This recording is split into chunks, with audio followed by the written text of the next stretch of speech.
ہم درختوں اور پودوں سے اپنے ملک کو سجائیں گے انشاءاللہ۔ میرے ملک کو پودوں اور درختوں کی ضرورت ہے۔ آئیے بیماریوں کے خاتمے اور صحت مند زندگی گزارنے کے لیے پودے لگائیں۔ میں اس سال 10 پودے لگاؤں گی اور ان کی حفاظت بھی کروں گی انشاءاللہ۔ درخت اور پودے ہماری اچھی صحت کے ضامن ہیں۔ آئیے درخت لگائیں اور پاکستان کو بنجر اور ویران ہونے سے بچائیں۔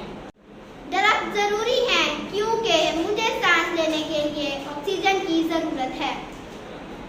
درخت لگائیں، ملک کو سرسبز بنائیں۔ درخت لگانا فرض بھی ہے اور قرض بھی۔ آج درخت لگائیں گے، کل کو سایہ اور ٹھنڈک پائیں گے انشاءاللہ۔ ہمارا جھنڈا بھی سبز ہے، آئیے اپنی زمین کو بھی سرسبز بنائیں۔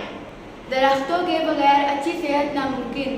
درخت اور پودے اللہ کی بہت بڑی نعمت ہیں۔ پاکستان کو ریگستان نہیں بننے دیں گے انشاءاللہ۔ آئیے زمین میں، گملوں میں، پلاسٹک کے پرانے بٹنوں میں اور پلاسٹک کی بوتلوں میں گملے لگائیں۔